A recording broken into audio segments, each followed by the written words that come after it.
In a world where hope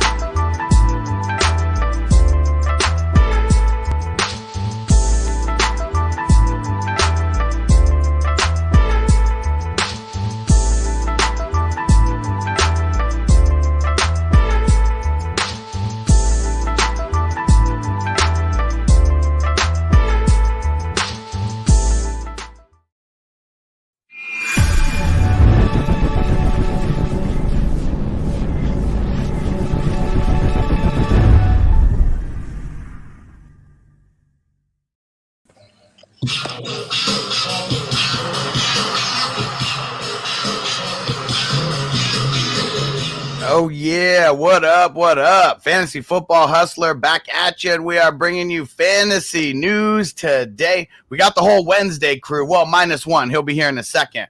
But we got Bogard Scott free in the building, repping the GMM Network. Give me money. Oh, yeah. And we got the Fantasy Tyrant, who's a regular on our Wednesday shows now. What up, bro? What's up, fellow fantasy football freaks? Yeah. And then we got a special guest in the building. He hasn't been here in a little while, but he's back now, and hopefully he'll be back in here on more of a regular basis. Our man Taco from the Daily Sporting. Facts, bro. And I got breaking news for you as I'm coming here right now. The Dolphins have claimed Philip Lindsay. Ooh, big move.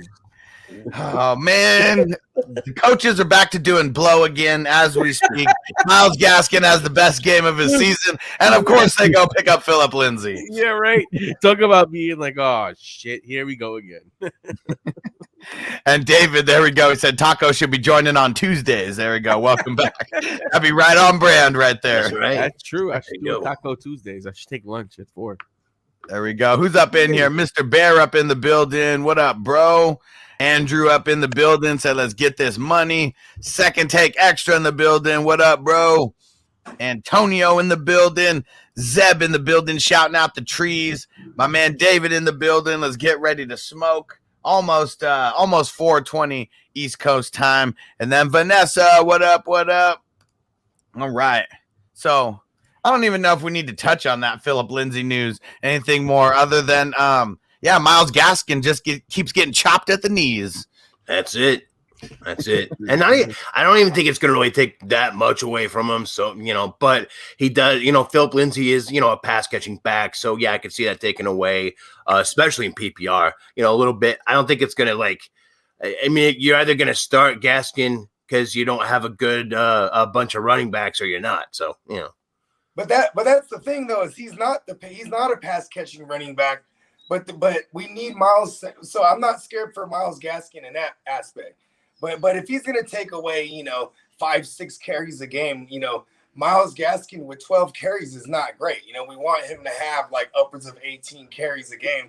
Or imagine if he starts factoring in at the goal line and just becomes a nuisance in that aspect of like hell no. There's no chance in hell that Philip Lindsay gets some red zone rushes. If he does, I'm just completely off Miami altogether. You say that, but look at Matt Breida. Nobody in there Matt Breida was a healthy scratch for 6 weeks. Now all of a sudden he's going to pass Singletary and Moss out the blue. So these coaches are ridiculous. I hate him. And Life and Sports Talk with Jake said, what up? Said, yep, happy Thanksgiving to you, bruh. Yeah, he's going to be at TD will be in here real soon. And Antonio said, I thought maybe the Jets would have got him. The Jets are, they're well, I don't know. I guess you do bring a guy like Lindsay in when you're playing for a first overall draft pick, because, he got dropped by the Texans. He wasn't even good enough to get run on the Texans. You got cut from the Texans for Rex Burkhead. Listen. And now he's going to be the starter for Miami. Watch week 15. Make sure you have Philip Lindsay in your lineup. He's getting all the carries. Oh, dear God, I hope not. Quote me right now. If I tell people to start Philip Lindsay in like shallow leagues, just shoot me, okay? Just put me out of my misery, please. Listen, fantasy football is a hell of a drug. Philip Lindsay had a cool story. He was a hometown kid in Colorado. I think he was even from Denver. He grew up a Broncos fan. Mm-hmm. He's the undrafted free agent. You know, he wins over in training camp, and then he even has the audacity to ask LT, or not LT, what's his name? TD, Terrell Davis, if he could wear his number. Terrell Davis says, "Okay, go ahead, kid." And then he runs for two straight seasons with 1,000 yards on the ground. But that's all he is. He's a early down runner, and he used to break big ones off, but he's not great in the passing game. He's just getting a bag, and he's depth.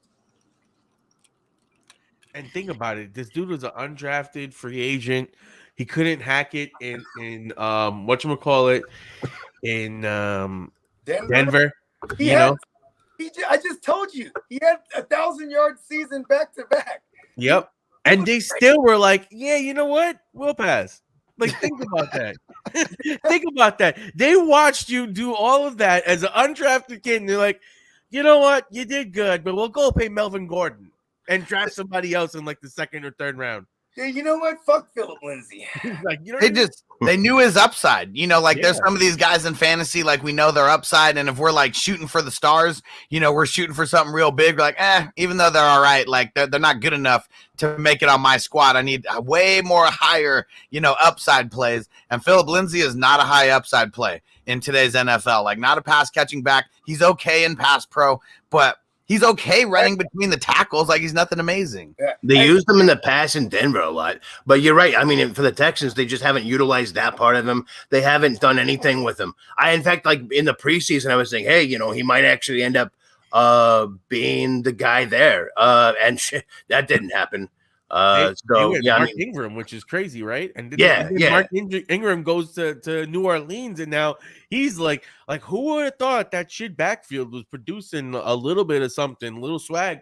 And with running backs this year, my man, I don't know. I think you gotta hold up, because if you have to start 2 running backs and everyone is fucking hurt or in a timeshare, some of these guys are gonna become factors.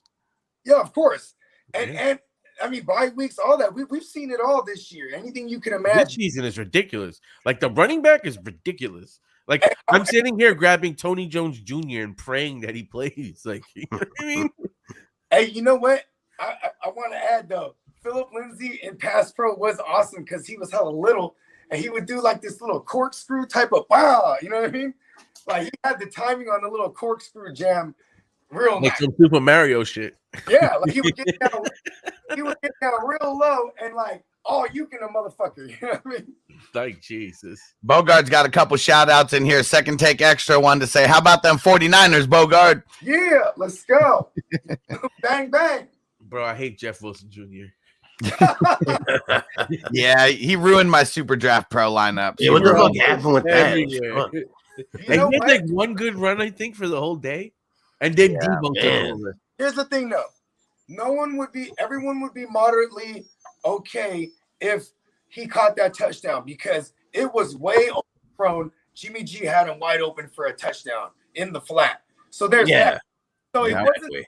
So when you look back in hindsight, it wasn't the wrong play, because he was going to get all the important money looks, and he got one there, but Jimmy G fucked that up. You know what I'm saying? And like I always say, as a true Niner fan, we win ugly with handsome Jimmy. You know? I mean, I'll say this: it's gonna be hard for you guys to move on to Trey next year if Jimmy just keeps playing like this. No. Jimmy's not gone. if he's overthrowing people like that. Jesus. Well, Jimmy's gone. Hello, he overthrew Colonel Manny Sanders in the Super Bowl, bruh. You know what I mean? Like. But overall, he's been pretty solid, though. This season he's been pretty solid. He's one hell of a bus driver, I'll tell you, bro. Do you think? I mean, they could franchise tag him, right? You know what? Bogey and I are the Niners fans here. We're both like, nah. But they don't always do what the fans want them to do. Right? Let's go, Trey. You can't do that. The franchise will be like what, 38 million, something like that, 40 million. But the money's going up, though. Like, everyone's about to kick off these new TV deals. I hear you, but we also got to pay Nick Bosa. You know what I mean? Nick Bosa the bag. This is why we drafted young QB, so we have a 5-year, a theoretical 4-year window with a 5th-year option where we don't need to pay a QB and we can put everything around him. I think ultimately what really fucked up with Lance is he fractured his finger right before week 1. They had him too long in that preseason game, week 3, and here comes week 1. He has a fractured finger. And I swear to God, that puts you back. And then when Jimmy gets hurt, he gets his shot, but there's no Kittle and everybody. There's no Trent Williams. You know, there was no. Right. So he didn't have a good guard, and he played against the Seahawks second half, and then he played against the Cardinals, who were undefeated at that moment. So I don't think he necessarily. All right, how about let's put it like this. Let's just say the 49ers get hot. They hit that final playoff spot, right? Then Jimmy G goes on the road. He wins 2 games, puts you in that NFC Championship game.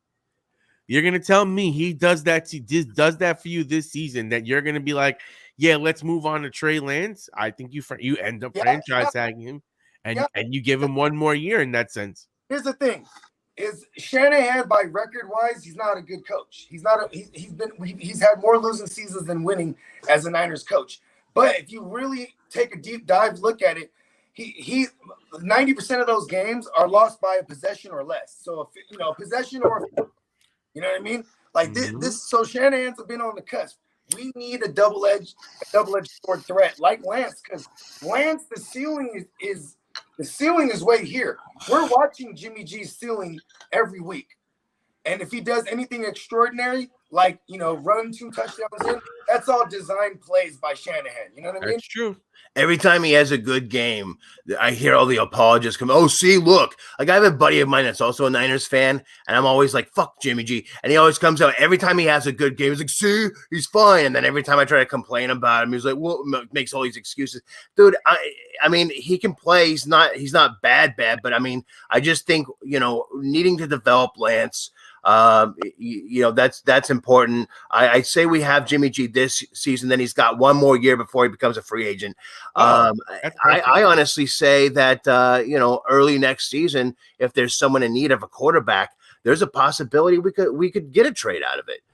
Even for a 1 year thing. We're not going to get as much as we would have at the beginning of this year, but now I like my theory more, because I thought that this was the last year on his contract. Now that he's there for 1 more year, Lance looks raw as hell. Like that's really what this comes down to. Like, Lance is looking extra raw out there. He got hurt. It really depends on if they think it's going to be a win now. Because I mean, Jimmy G, he ain't no Sharon Stone, that's for sure. But Lance is so raw that D2, you guys saw him out there. Every time he went out there and played, he did not look like, at least right now, you need to be coached up. Maybe it takes 2 years. I want to quote Bogard here. You win ugly with handsome Jimmy. Come on now. He wins. It's the sad thing to say about it. It's like, it may not always be him, but somehow when this motherfucker plays, y'all win. He ain't a bus driver. He's a Ferrari driver, bro. Because Shanahan, he always got an offensive Ferrari. You feel me? And all he has to do is not stall out, B. Stop burning the clutch. I think the whole plan is that if we were playing well enough this year, if the Niners are playing well enough this year to get in the playoffs, we were going to stick, with Jimmy G, because he has the best at this point, gives us the best opportunity to win. Right.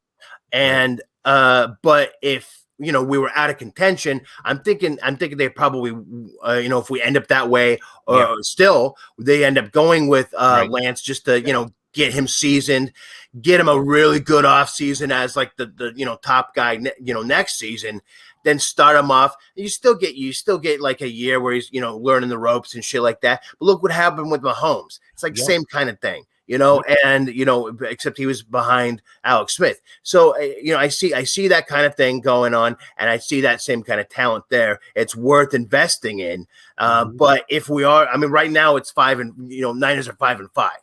So they're still in the mix. Yeah. So, and Jimmy G, as terrible, as he can be, with as good as the defense is, and as good as the parts around him are, he's not. He may not win the game, but he ain't going to lose you the game. Yeah. So I think that he gives definitely the better chance to win at this point, and if they can go for it, at least make it to the playoffs. Of course, they're going to stay. Hold on. We got TD backstage. Let's bring him out here. We spent too much time talking about two teams that probably aren't going to make the playoffs. So here we go. Let's bring out our man TD, repping Fantasy Good Sports.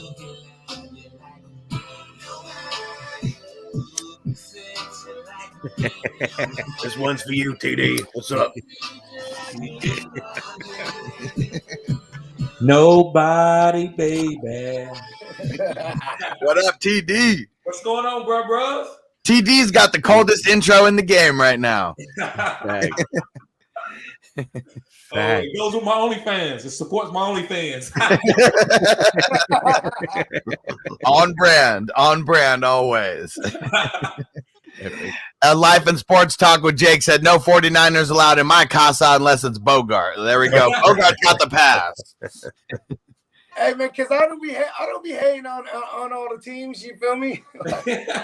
I'm welcoming everybody's casa. Hey, and su casa as well. You know what I mean? And I think it's definitely because we're fantasy football guys first. Like, I mean, as much as everyone loves their team, like we all got players we like on other teams now. So I like fantasy football for that reason, because now I can talk shit to my Cowboy friends, you know, and it's okay to have them around because they're not just talking about the Cowboys only. I mix in some other player talk as well. Huh, Stu? Me and Stu can have a whole conversation, and I can talk shit about the Cowboys a whole bunch of times, and we're still going to have fun talking about fantasy. Yes, sir. Yes, sir. All right, how about some good news for the Browns here? So Kareem Hunt and their right tackle Jack Conklin designated to return off of IR. Still don't know if he's going to play this week versus the Browns, but I'm loving it. He's finally coming back. Versus Baltimore, you mean? Oh, who did I say? I meant the Ravens. Versus the old Browns. Yeah. You know what? I highly doubt Kareem Hunt is going to play this week. I think more likely Jack Conklin could, and that's just so awesome because they've been able to run. Yeah, they've been able to run as good as they have even without Jack Conklin. You know what I mean? Oh yeah, it's gonna be good. And then when Kareem Hunt comes back, it's gonna be a boon for him too. You know, I've got him in some leagues, just sitting there on IR, waiting to come out. I'm just here we go, and maybe not this week, but I'm thinking, you know, next couple of weeks he'll be back. And the other news for the Browns, so Mayfield, Landry, Peoples-Jones, and Schultz, they all didn't practice. Yesterday, Stefanski said that Mayfield and Landry, they should be good to go to play through their injuries. He said he doesn't know about Peoples-Jones or Schultz, and then today comes out and backs it back up, says he feels good about Landry playing this week, even though he didn't practice today. Jesus, Peoples-Jones is killing me, man. He finally started to look, you know, like something that you might be able to play a nice little sleeper cell, and then boom, he's out, and everyone's coming back. Boom or bust. Yeah. Nigel out in Serbia, he said the fantasy tyrant sounds like a new Bugs Bunny. What's up, Doc? What up, Doc? I need a carry. So, shit. I don't have one back here. I got turkey and some fucking other shit, but I don't have a carrot. Sorry. So now, the big elephant in the room, we were waiting for TD to get on here before I brought this one up. So CD Lamb, they said there's like 5 or 6 steps through this clearing concussion protocol. He's only got one more step. He completed his second to last step today. I don't know what the hell it is, but they said I know what it is. What is it? It's hopscotch. It's can you play chess? He can't do it. They asked him to hopscotch. He started doing the sea walk. They're like, oh, he got the dizzies. Yeah, the one before that was patting his head and rubbing his stomach at the same time, right? Got to do all the crazy shit. Hey, say the alphabet backwards, you know. I really hope he doesn't play, man. They said it could be today, or I mean, potentially could be tomorrow. So it may come all the way down to game time.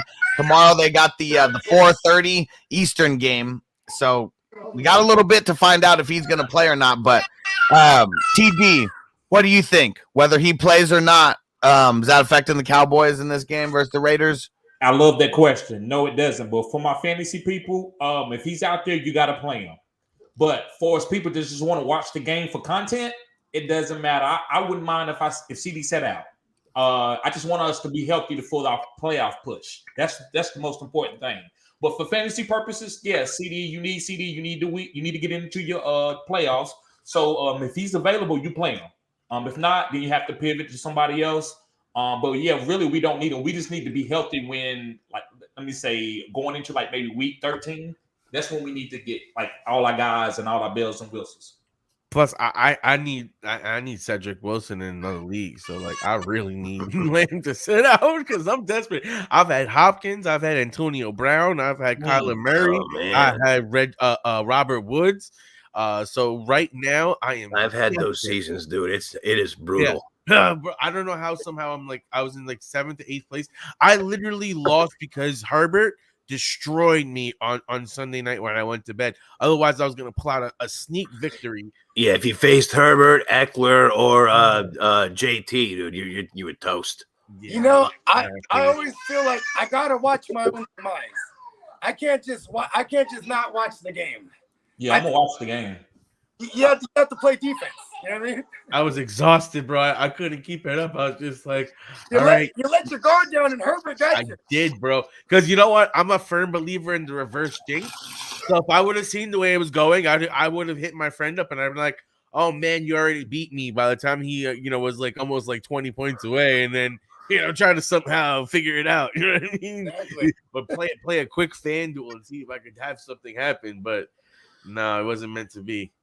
Yeah, I'm an island boy. Said, so y'all think CD is if CD don't play, Gallup is a must start? Kind of. I mean, it's one of those things to where you take Gallup out of the game. I mean, you take CD and Amari out of the game, and then Gallup's the number one guy that could put extra pressure on him. Does he got the skills to break through? Yeah, I still like him. Yeah, I think Tony Pollard, Dalton Schultz, and Cedric Wilson are must starts too. Yeah, I'll tell you this: Dalton, CD, and Amari is out. Dak really works with his tight ends a lot. I think those tight ends are going to be underrated in most cases, but they could be the ones that really make up for no Lamb. Basically, unless they have the full strength at wide receiver, Schultz is a shoo-in. Yeah, I mean, if they have everybody there, he gets like 3 or 5 points. But otherwise, they're good. I mean, he's good. Love him, especially in the red zone too. Like these guys can be the number one targets. Yep. And so Stu, he says we're going to lean on the run game, but CD will play too, it looks like. Yeah, if he clears concussion protocol. But, Stu, I remember you and Mark, and you guys were going real hard last week about how they're just going to run it all over the Chiefs and everything. I feel like you lost a couple of your, NFL expert points in my mind, because you're supposed to know everything that the Cowboys are going to do. You should have told me that Zeke was going to suck. You should have told me that CD was going to suck. You should have told me to not trust anybody on the Cowboys. Man, listen. It was an injury, Hustler. It was an injury. Before that injury, it's not like he was looking too good either, though. I mean, he was getting double covered and on every single play. They shut him down, and we already knew that he was going to get double covered. But my man Stu said, "Nah, don't worry. He could beat the double coverage. Don't even worry about that." And That's true. He led me down a dead end. Led me down a cul-de-sac in the hood. I'm just messing with you. I'm just messing with you, Stu. Yeah, I know. And but on a brighter note for the Cowboys, Demarcus Lawrence returned to practice. Yes, sir. So, what is it? 21 days that now they have to activate him off IR. So, yes, sir. Need a guy like him. Pass rush has been pretty good without him, so can't imagine to see what it's going to be like with him. Yeah, I drafted him in the dynasty league that I'm in with you, and I haven't been able to play him other than week 1, and I need him.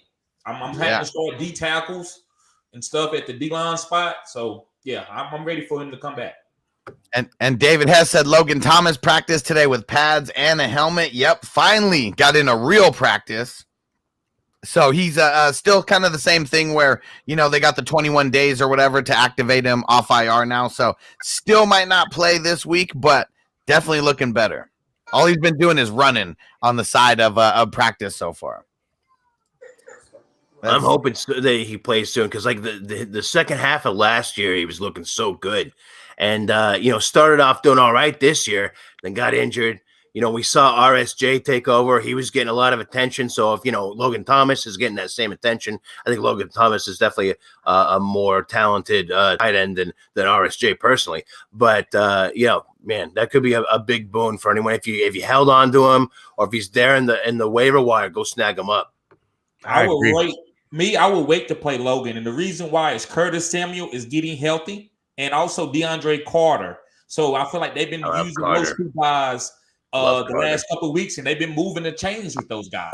And this is gonna sound crazy too, but Curtis Samuel coming back, and like Taylor Heineke is on like a nice little tour right now, going through Tampa Bay and then beating Carolina. Yep. You know what I mean? And now they got the Seahawks. They're probably gonna smack them up too. Like this is a good offense right here. They're on the rise. Like they got it clicking. If we liked Fitzpatrick because of this offense and because of the pieces around him more than himself, same thing for Heineke. He's looking all right. He's looking pretty good. Yep. And Heineke I've got him in my waiver wire top 10. I love Heineke. Yep. Yeah, Heineke's a guy when I'm looking for a streaming option because I have Tyler and so I've been streaming for a while, and I picked up Cam Newton and Taylor Heineke. I'm kind of torn. Smart. So you drinking the Heinekens? All day. Okay. Bro, I'm not gonna lie. Low key, Cam is fucking looking like Cam. Hey, sure. Don't even talk to me about it. I'm going through what you went through. I drafted Cam to be my starting quarterback in one league, and I'm 2-10, I think, in one league. And if I'd have hit Cam the whole year, I would think I would at least have 6 wins, I would think. But hey, it's like that sometimes, man. So I'm so glad I actually have an opportunity now that Cam is back in one of my leagues. I think I'm strong at the quarterback position. Cam saved a lot of asses last week with Lamar Jackson going out. I had 4 or 5 leagues where I had Lamar Jackson out. I picked up Cam in 3 of them and fucking saved my day. Yep. So one league, we did a draft last year, and it was before Cam ended up getting over to the Patriots. And I remember, we have pretty deep rosters. It's a little bit smaller than the dynasty leagues we're in, TD. Okay. But I remember getting him in the 30th round or just something crazy like that. And now he's my starting super flex. Wow. Right now. Wow. Okay. and he's my starting super flex. So I got Lamar Jackson and Kyler Murray in this league. Oh, so you about to trade for somebody then, ain't you?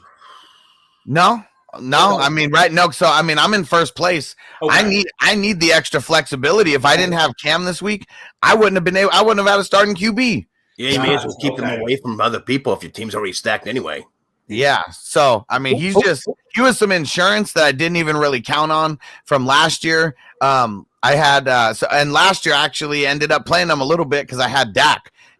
And so I ended up trading with Stu right before he got the Stu's in this league. We traded Dak for Kyler straight up. Stu was going on these crazy tangents, trying to trade, 15 players for 16 players and all that crazy shit. And I was like, I'm not going to do that. I was like, the only way I'll do it is if we trade Dak for Kyler straight up, and then we're both happy. I'd rather cheer for Kyler. You'd rather cheer for Dak, Okay. and then we ended up making the swap. He ended up getting the better end of that deal as far as this year, but my team's in first place and his is not. Okay. Did you see the new breaking news that just came out from Adam Scheffler? Which one? Oh, yep. What is it? All right, there we go. Go ahead, Taco. You saw it first. You read it out. So Alvin Kamara is going to be ruled out for Thursday's game. Okay. But Mark Ingram is listed as questionable. So Tony Jones. It looks like Ingram could play, but Tony Jones season might happen. Tony Jones season, fire him up. You know what I mean? That's what we got to do here. We got to add guys just in case. Just in case. Well, if you're adding guys just in case, are you going to add Ty Montgomery? Because he knows the offense better than Tony Jones, and he's back finally. That's true. But there's just some I don't know. Maybe I'm crazy because they got rid of whatchamacallit, Latavius Murray, because they thought Tony Jones would be able to hold the job down. Cost money though. Latavius Murray actually had a contract. Yeah. True, but he was their number. They were fine with him being their number 2, and they only traded for Ingram right when Jones went down, and then you only had Kamara. That's when they finally went and got Ingram. So it's not like they really were getting anyone to back it up. So I have to think that the coaching staff has some faith in this guy You know what I mean? I mean, Ty Montgomery is more of the 1-for-1, not for 1-for-1, but more of the closer replica to Kamara. So I think that's would be an okay play if they weren't facing Buffalo this week. Well, here's what we're talking about. We're talking about him having 22 attempts for 79 yards on the entire season right now. Yeah. Everyone is chasing those preseason looks that they saw. Like that's all I want to say is everyone needs to pump those brakes just a tad, little bit, because Kamara hasn't played last week either, and Tony Jones didn't really do too much. Listen, man, I'm starting Mike Davis. I have Devin Singletary. I don't know what's going on with Patterson. So no, Tony Jones season might happen. It might happen, bro. You just don't know. Yeah, the last two games. Here it is, real quick. I would go with Montgomery. Here it is, just the last two games. Last week, he had 3 attempts for 2 yards. The week before that, he had 3 attempts for 8 yards and 1 reception for 3 yards. All I'm saying is we just got to temper expectations. That's all I'm saying. And here's what I don't want to say. Like, Buffalo was the number 3 run defense going into last week. Then they get Jonathan Taylor, and now they're 14th against the run and yards given up, right? So it's like these numbers could be skewed. I think their run defense comes and goes with Trey Edmonds. I mean, Hustle, we were kind of pointing this out the other day. You were like, yo, they're one of their best run stoppers. You know what I mean? And like Tony Jones, a volume play. If you're in a pinch, like who's on a bye week, you might have a running back that's on a bye, or you might have Michael Carter or something like that. So like Tony Jones is an okay flex at this point, in my opinion. And of course everyone's chasing the preseason shit. You know what I mean? But it was against the Jags and it was preseason. So everyone, just temper expectations. And, also, guys, go stash Taysom Hill too. He's a nice stash. Here's another thing I want to point out. One of my favorite intangibles, bro, is Thanksgiving. The whole world's watching, bro. You know what I mean? And this youngster's in prime time. You feel me? Like, hey, Tony Jones, I love playing them youngsters in prime time when they want the world to see them. You know what I mean? Let's see what he does. And we shall see. I don't think getting killed by JT necessarily makes them a bad run defense, honestly. I mean, I think they've been doing pretty good rest of the season. I worry about anyone, starting anyone against them myself. But that's my opinion. We're all we all have our own opinions. It's cool. You have good reason to have your opinion. I like it. It's good. Or this and could be while we're a bad trend. We could be looking at it like that. It could be. And since we mentioned Jonathan Taylor for a sec, TD, I'll toss this up to you. Quentin Nelson not practicing today. They already said this is something they're going to have to be monitoring like literally every day. I know we're playing Jonathan Taylor either way, but if Quentin Nelson doesn't play this week, you think it affects Taylor's numbers at all? Give me the matchup again. I'm sorry. They are going up against the Bucks. Yes, I'm playing Jonathan Taylor, but no, if they don't have Quentin Nelson, maybe lower your expectations a little bit, but you just have to play him. Quentin Nelson can handle Vita Vea by itself. I said what I said. He can handle Vita Vea by itself. But if he's out, then they're gonna have to double team Vita because Vita's planning on he might play this week. He might. This coach, this is what they do. They very good run offensive line. So I feel like Jonathan Taylor's gonna be good regardless. If he just hit his stride, I mean, it's over. He done found himself now. He done found his swag. And Life in Sports Talk with Jake says the Colts are overusing JT. That guy's gonna get hurt like Henry. The thing is, every running back gets overused because that's what they do when you're that good. We don't want to give the ball to someone else. Yeah. And listen, Quentin Nelson, I want to agree with you real quick, TD. He can handle Vita Vea by himself. And the couple games without Quentin Nelson, their line's been all right. You know what I mean? It's been okay. Yep. Massive drop off because them as a unit is already good. You know what I mean? Yep. Like Naeem Hines might get a couple catches too, or playing Buccaneers because they susceptible to the pass and running backs out the backfield. Oh yeah, because they like Todd Bowles over there. He loves to send pass rush, bro. Yep. That's his forte. You know what I mean? Yep. And that's how you neutralize pass rush is like Naeem Hines out the backfield. Yep. JT for that matter too. Yeah, JT too. Yep. You have JT, shred the blitz and then go out and catch one in the flat. Like, Yep. I've seen him do this. You know what I mean? Mm-hmm. So now the other side of the ball, the Bucks. Mike Evans dealing with tightness in his back, and Devin White has a quad injury. Antonio Brown still not practicing. Taco, what do you think about just the Bucks this week being all in shambles? I mean, honestly, as long as they have Godwin and one other player, I think they'll be good. Lenny's looking great. This offense, like, there's very few people that can stop them. I mean, yes, any given Sunday, yes, they're prone to hiccups. Yes, with missing people, it's possible for them to lose. But overall, as long as they have Godwin and, now they got Perriman and, you have Gronk and you have Brate, and Brady's going to do what it does and he's going to win. I just, I think that offense is too good and Brady's too smart and he's revved up and getting ready for this playoff run. So I think they're fine so long as Godwin is there, because I know Godwin's also questionable because of the ankle and stuff. If they're missing Godwin, Jesus Christ. I like that Perryman call because he's low key. And yeah, he played in the system for a whole year with Jameis last year. You know what I mean? So he definitely was able to walk on and get right in the mix. So I wouldn't doubt that they rest Mike Evans. He's a big individual, bro. He's like 6'6" or whatever it is. He's one of them. He was the type of receiver that was drafted during the time they were trying to get guys like Calvin Johnson looking like. You feel me? Like a back tightness, bro. Like they can sit him out in this game. I don't think they need to rush him. And like Gronk is back. That's what's kind of cool. It's like music players. You know what I'm saying? Once one's come back from an injury, another one's hurt.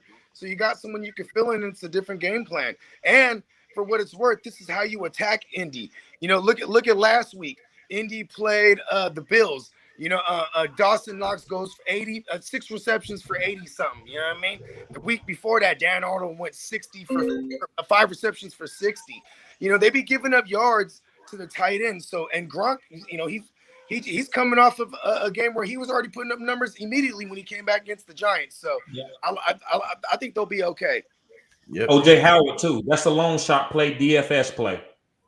And tell me, I think that with Gronk in there and Godwin, they're fine. I think it could be a very big week for Gronk, absolutely. And that Perriman call is a little bit sneaky. I like that. For some reason, Brashad Perriman keeps sneaking in at the end of the season each year, like the last 3 years. Like, what the fuck? Like, he just comes in out of nowhere, and we're talking about Brashad Perriman. Like your playoff push, Perriman, dude. I fucking won a championship.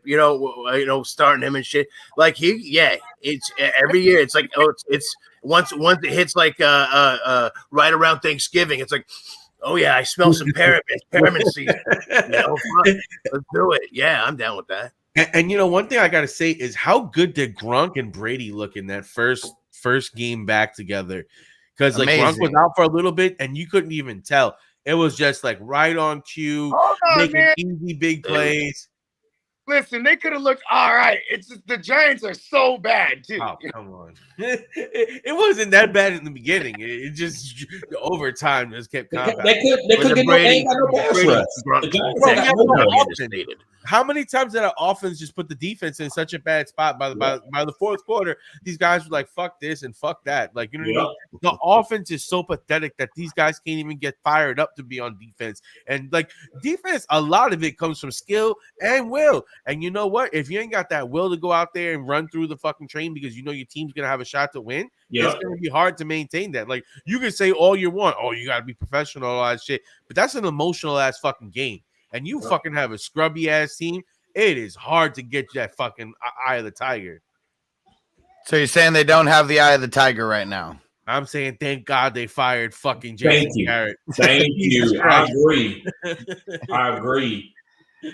We all got to poke some fun at him yesterday when that happened. Yeah, that was just get and someone I forget who was the one who said it, but they were like, oh, maybe the Cowboys should get him back now that they have like intel on the Giants, and like hell no, like don't even get him around there. That's some bad juju around there. Maybe we might use him for somebody who can hold the camera and shoot for people's signals or something, but he ain't calling no plays or nothing. Right. That'd be funny. Like he'll be the guy like Bill Belichick. You know what? But for the Cowboys, like he'd be the version of Jerry Jones, like the peeping Tom in all the stadiums, getting all the signals. Hey, did y'all know that the way he found out is that he couldn't key into the building. Wow. Oh, I wish. Damn. Is that No, real? I'm lying. I was gonna say I wish. If that happened, I'd be so happy. Hey, I'm lying, but my version's better.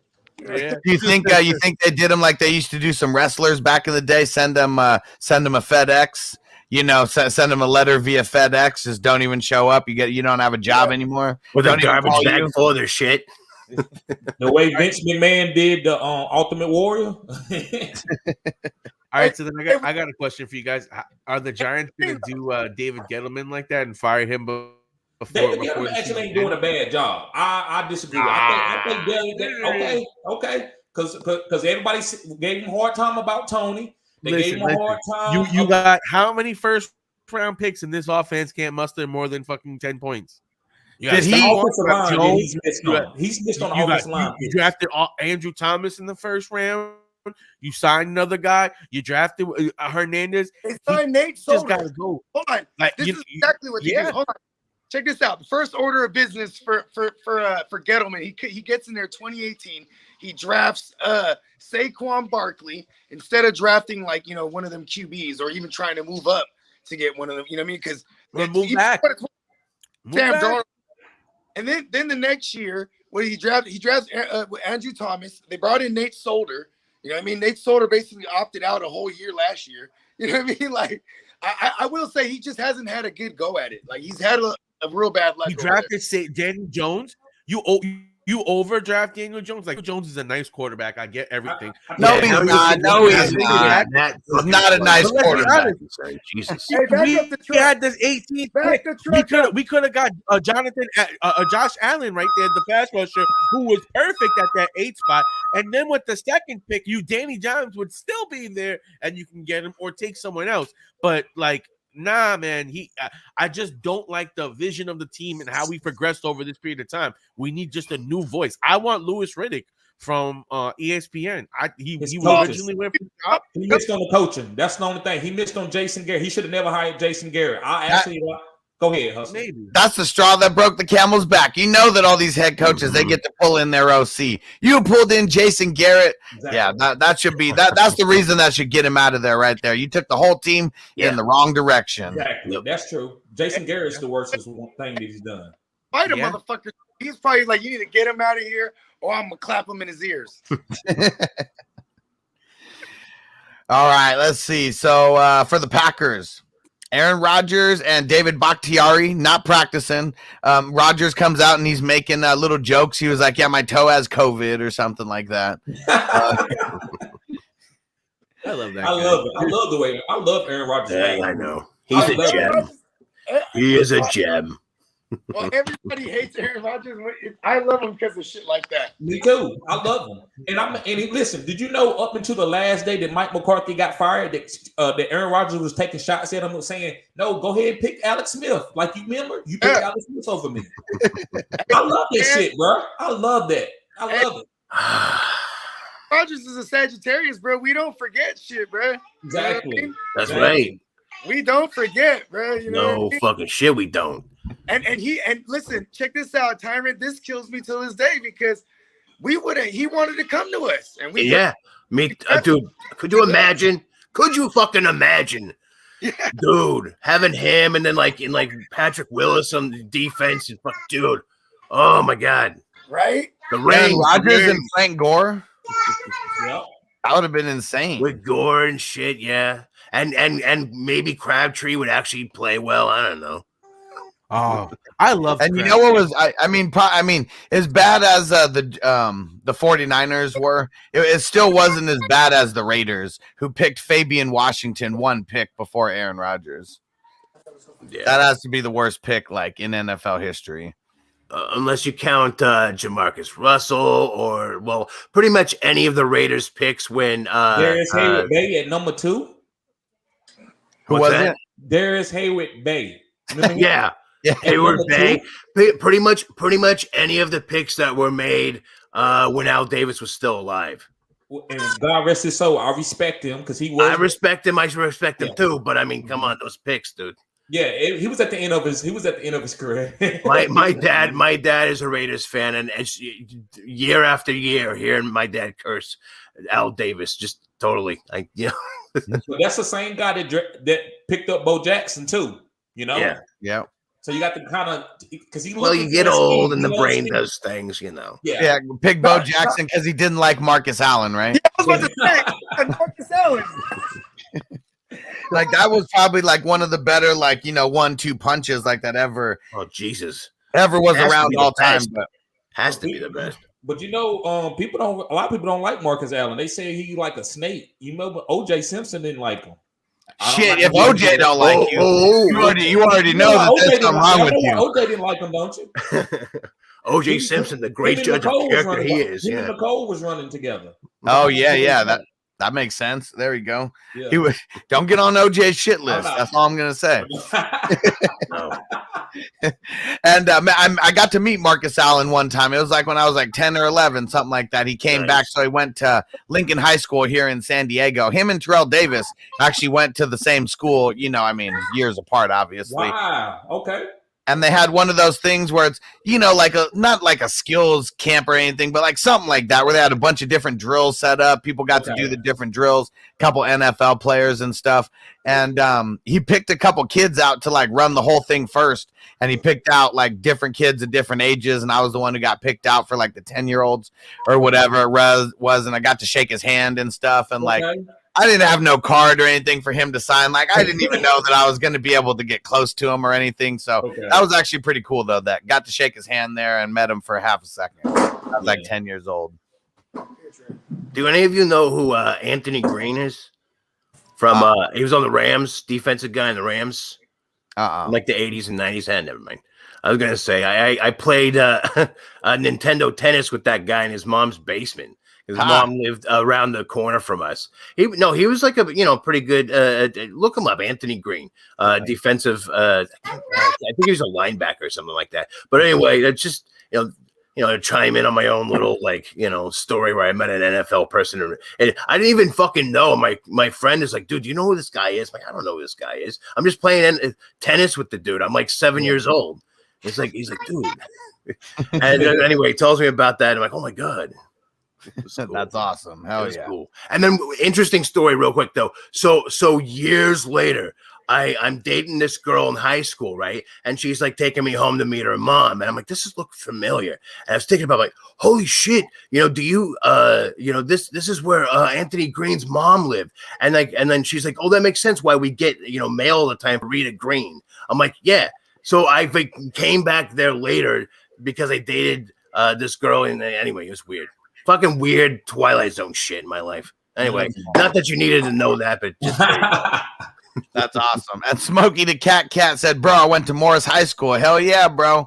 I went to the same junior high as what the hell is his name? As Adam Jones, center fielder for the Baltimore Orioles, and he went to Morris High, and he got drafted straight out of high school to the Seattle Mariners. Never looked back. That was dope. He was a solid baseball player all throughout his career. Great defensive kid. He would play for Team USA. He made some big plays for us there in the World Baseball Classic. But I got a football question for you guys before I head out of here, right? Who would you guys start in DFS this week? Wide receiver toss up. Michael Gallup, if we're looking at no CD Lamb, or Hunter Renfrow? Hunter Renfrow, because they're both going to be chalk plays, but everyone's going to be on Gallup if they rule out CD Lamb. Now, if CD Lamb plays, I do pivot to Gallup more. You know what I mean? I think it depends on what kind of contest you're doing in DFS. Yeah, I mean, if you're doing a tournament thing, I have to agree with Bogey on that one. You want to pick someone more contrarian, and in that case, Renfrow might be the better option. Yeah. And in a place like Super Draft Pro, I don't know what the multipliers are just yet, but tonight on the Real Fantasy Playmakers, starting at 9:30 Eastern, we're going to be breaking down the slate for tomorrow, different multipliers and stuff. For Super Draft Pro, you really just want to pick who you ever think is going to score more points. There you go. I agree with you, Hustler. Sometimes we can get too cute sometimes, can't we? Yeah, I mean, in DraftKings, when you got to have a perfect lineup, like you do got to think about that. Who's the guy who's not going to be rostered, by the most people. In Super Draft Pro, we really just got to think who's going to put up the best stat line. The multipliers are probably going to be real similar with these guys. Yeah, like most of the time, I've noticed with Super Draft Pro is like, if there's a certain chalk play, it's chalk for a reason. Like, I almost feel like I got to have David Montgomery and or Zeke or even Pollard in every one of my lineups because they're just smash plays. You know what I mean? Hell yeah. And Devin said, what up, guys? Just got off work. Time to burn. Let's get it.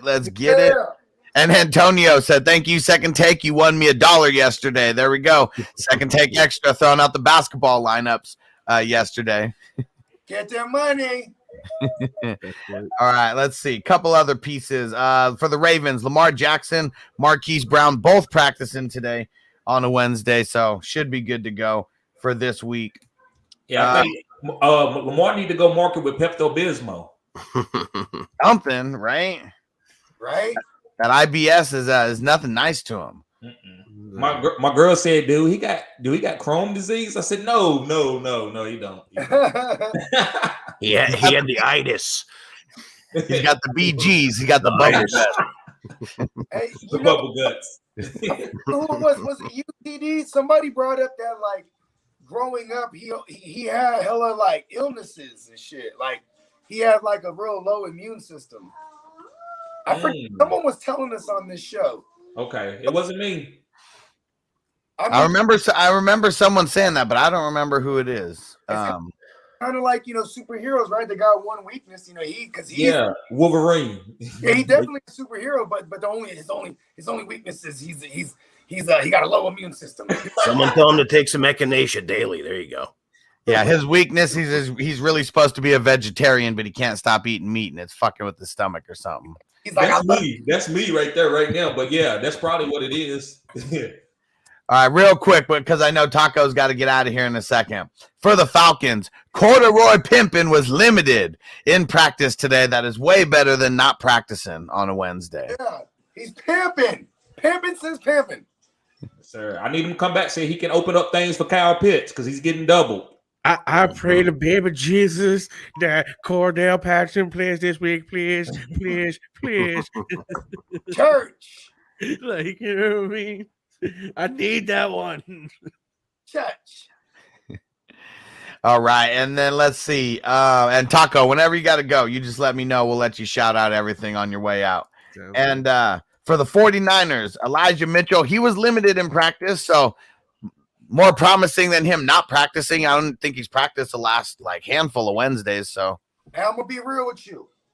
When they look at Jeff Wilson the past 2 weeks, and they'll be like, all right, we got to get Elijah Mitchell back because Elijah Mitchell was already the guy who beat out Sermon, drafted higher. Yeah, he's also the guy that is proven to be because they brought him in with he was gonna be a special teams guy and punts and shit. And they're like, wait, this guy's physical and he got speed. They need him back. Yeah. I agree. Immediately, when there's no Elijah Mitchell now, they immediately go to Debo in the run game. Don't want to. Yeah. Debo's been more effective than Wilson. That's crazy. Because that's why Jeff Wilson hasn't been the smash play like he should have been. You know what I mean? Yeah. Because if you're which is last year he was lighting it up. Yeah, I mean, like a smart coach go to his best player next, and Debo is the best player in the run game after Elijah Mitchell's out. Apparently, you know what I mean. I think Elijah Mitchell comes back, and I agree. He's been so solid, dude. He's been good. I mean, kind of, we all thought, okay, Sermon could be a guy, and then just Eli Mitchell just looks so much better, so much more explosive, and it just can't say enough. He runs a 4.3, you know what I mean? And, it's just because he came from a small school. And I want to shout out my man Spencer, the guru, because he's from Lafayette. And this kid is the pride of Lafayette. So he let me know when we drafted him. He was like, oh, man, you guys got a killer running back over there. Like, he let me know because that's his local kid. You know what I mean? Mm-hmm. And I was like, oh, okay. And I started doing my little due diligence. And I'm like, oh, this kid's kind of nasty. I just thought he was so buried on the depth chart because he had to go through Wayne Goldman, Jeff Wilson. You know what I Mm-hmm. mean? Trey Sermon. You know what I'm saying? Who else do we have? We had Wayne Gallman. Mostert. Did you say Mostert? Mostert. We had Mostert, and we also had one more guy. Oh yeah, I said Wayne Gallman already. Cannon. Oh yeah, no, we brought in Cannon after the first injury. Okay. Yeah, but yeah, there was it just kind of aligned for him. And question. So I got a question about that. Now, is this because you think Mitchell is so good, or is it that Trey Sermon also doesn't look so good? Is it more of like Mitchell being just so far superior, or is it also some of just like Sermon just not looking right? And check this out. We'll call him B. And check this out right on cue. Spencer the Guru comes up in the chat. Yes, sir. Mitchell is the truth. Shout out to the Guru Nation. Yeah, Guru Nation. He's gonna be on tonight with us too, man. Hell yeah. Also tonight, everybody be sure to tune in. We're doing a little bit of start and sit Thanksgiving dishes. You know what I mean? Hey. Yeah, we got a lot of fire topics that are going to be coming up tonight. Nothing is always a must start. There we go. Yeah, someone I forget who it was said that we got to compare players to like dishes, you know, and someone was like, yeah, like we gotta like talk about like Raheem Mostert, how he's like a hot biscuit, you know, he looks good, he tastes good, but as soon as you touch him, he breaks into 1,000 pieces. I like that. All right, how about for the Jets? Mike White, Joe Flacco are out. Josh Johnson is the backup QB. So, Taco, what do you think about Zach Wilson coming back? You think he's going to be okay, better, or worse than Mike White and Joe Flacco have been? Oh my God! What sucks is that in the league, I start Corey Davis and Elijah Moore. So when we had Zach Wilson out there, or when the Jets had Zach Wilson out there, it was pathetic. It was putrid. It was trash. This man doesn't know how to check down. This man doesn't know how to read. He's so caught up in making the big play and doing the deep bomb that he hasn't focusing on just getting the ball. Like Mac Jones ain't doing anything spectacular, but he's doing what the defense is giving him. He ain't making too many mistakes, and he's getting downfield. Zach Wilson ain't doing that. So I'm nervous. I like the way Matt White and I like the way that Flacco were playing more so than what I've seen out of Wilson. Wilson, I feel like, tends to give more of an upside to Corey Davis than Elijah Moore. And if we've been following Elijah Moore, he's been trending up. He's a nice little guy to grab. I think that he could be a play for the playoffs and the fantasy season that's going to get coming up because he has a good schedule. The Jets are facing not that great of competition coming up. And I think that, honestly, I'm nervous today, but long term, if we can get Matt White back, better or worse for the running backs because it was all the pass catching backs. I think that I agree. I agree on that part. With Corey Davis, especially, I've been telling people that I think it's going to be big for Davis because when Wilson was in there, he was throwing a lot more to him. Wilson also likes the slot, so I think Crowder gets a little more attention too, and that's what I worry about because I was so big on Elijah Moore and last few weeks. And I think that he is a great talent, and I do hold on to him. I do go and get him because maybe that shifts over at some point from Davis to him. Maybe they go with White instead at some point. So I mean, obviously he's going to be there, but for this week, for the near future, I worry about that. And as far as the running backs go.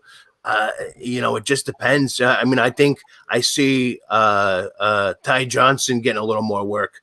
And so I think that's kind of the way it goes. Tevin Coleman's going to be in there. He's going to get a little, probably the early down roll. But it's the Jets. They're not, if it's not Carter, they're not going to be tearing up the field, at running back. They're not going to be, scoring those points with Wilson in there. They're going to be throwing a lot. So as far as the running backs go, if I had to choose between the two of them, I'm going with Ty Johnson.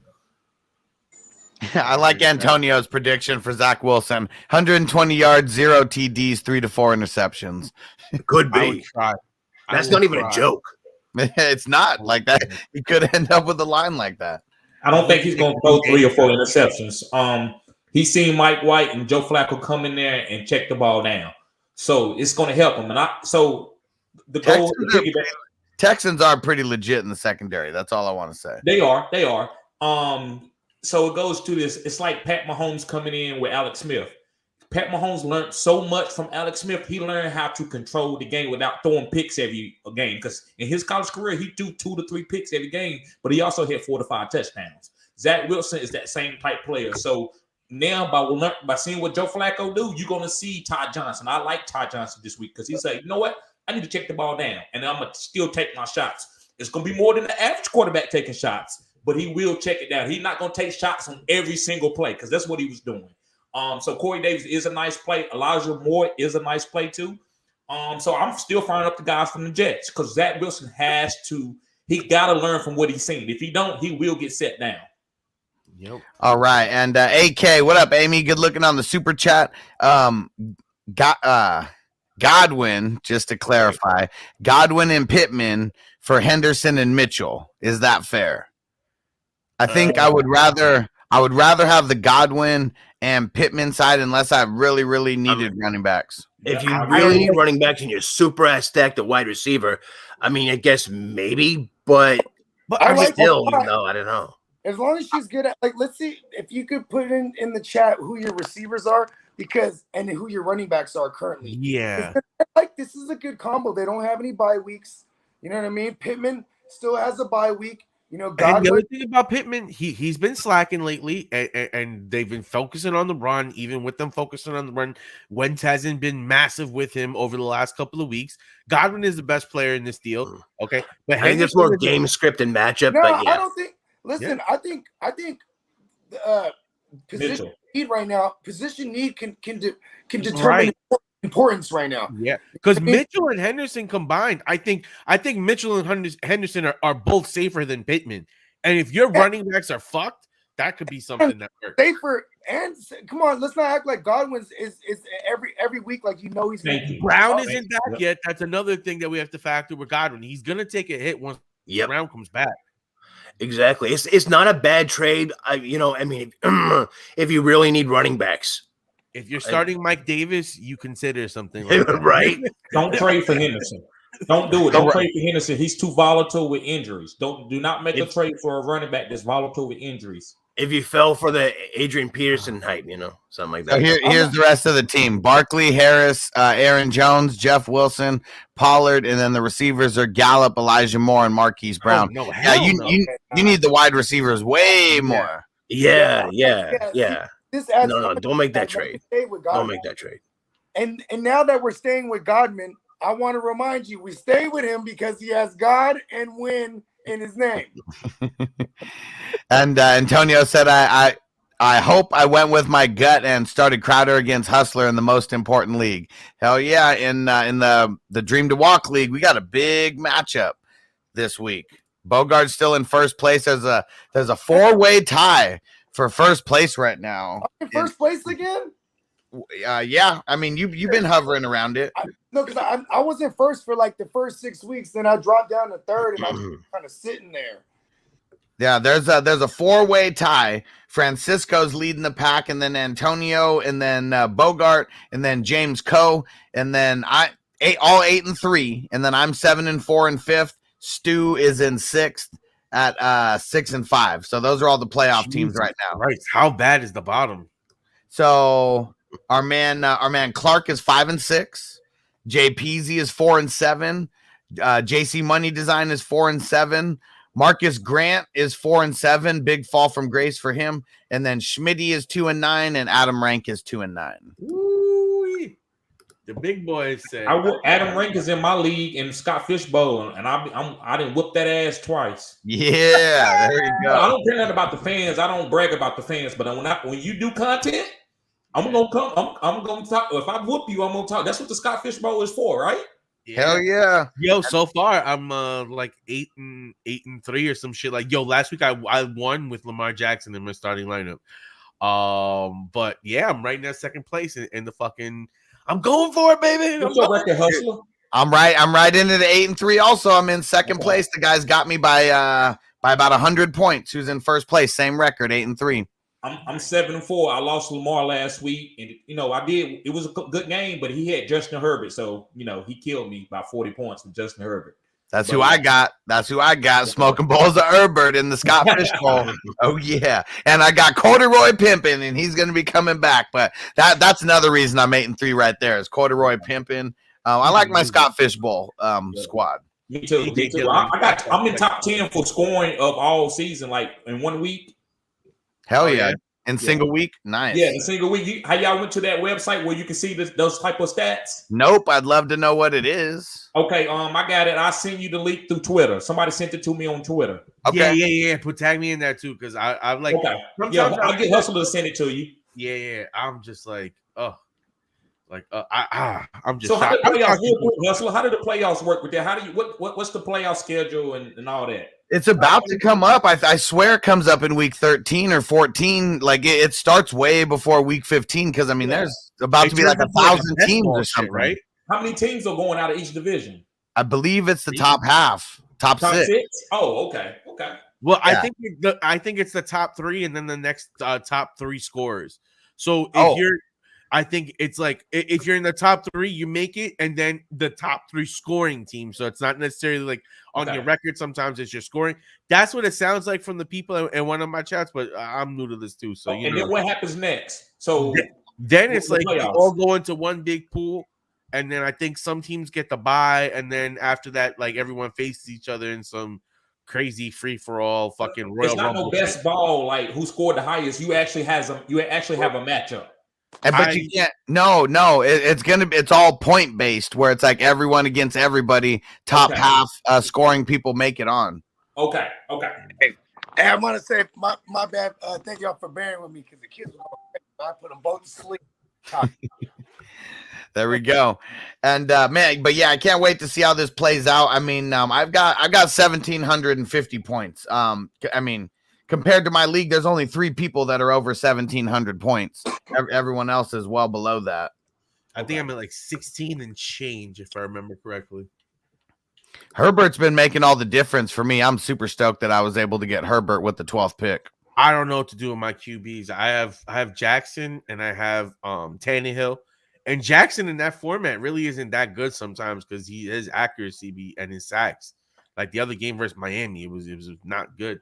I have Mac Jones, and I think I'm going to start playing him a little bit more. But he's also like so hit or miss because of the touchdowns. Like they can run that shit in all the time. You know who is perfect for that league is Kirk Cousins, bro, because he's hella accurate, bro. Dude, and my QBs right now are Justin Herbert and Kirk Cousins. Woo! Nice, killing the game. Well played, sir. I actually think the Russian guys got an advantage too, because Lamar Jackson, if he uses legs, he's not going to throw a bunch of picks or incompletions. You're right. But they've been throwing. He hasn't been that style this year. No, he hasn't. But he did. Reason why I did score high that 1 week is because Lamar had went crazy 1 week. I think what was it? What week did Lamar go crazy on a Monday night? It was was it against was it a Sunday night against? Oh no, he went crazy against the Raiders. Then he went, and that was Monday night. Then the Chiefs. Was it the Chiefs? No, he went crazy on the Chiefs on a Sunday night. Then he went crazy again on a Monday night against the Colts in a thriller. Remember that shit? That's what it was. It was the Colts. Colts. That was like a couple weeks. Okay. Yes. Like 4 weeks ago, like a month ago. Second half too. Yeah, I think they went to. Did they go to overtime? Yes. Yeah. Woo. Hey, see, that's the thing. That's why we always say Carson Wentz ain't a closer, and that's why Jonathan Taylor's important to that team. He closes it for that team because what I'm saying, Carson Wentz he ain't no closer. Yep. No. Never has been. Devin, good looking on the super chat, bro. I got you with that extra entry into the Darius Leonard jersey giveaway. He said some crazy questions here. All right, Dak or Cam? Dak. Yes, I mean, CD's looking like he's going to play. I'm going to go Dak. I'm going to get a little cute, and I did it last week. I told people to play Cam over Russell, and it worked out. It's Miami. This is what I worry. It's Miami. Like Miami, like that. How about this? The same way they were sending a lot of safety blitz and corner blitzes. They did that to Lamar. They're gonna do that to Cam because that's the new. You can't do that to CMC. You can't do that to CMC. Yeah, right. That's a good point. I was gonna say CMC is going to be the X factor here. Yes. So And all Dak we doesn't need is have him to be accurate to CMC. Cooper. We don't need him to be accurate to DJ Moore and Robbie Anderson. We need him to be accurate to CMC. If he's accurate to CMC 90% of the time, he's going to be a top 12 quarterback every week. You know what? I like that a lot.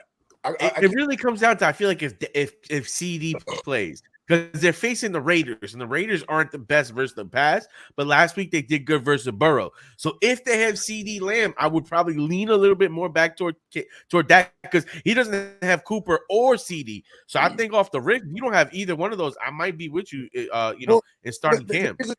Whether or not, even if he had Cooper and Gallup and CD, right? Yeah. The Raiders are still a team that they don't give up too much receptions, but they give up a lot to the run. Yeah, exactly. They bow down to the run. So that's the worst thing about Dak. So I agree.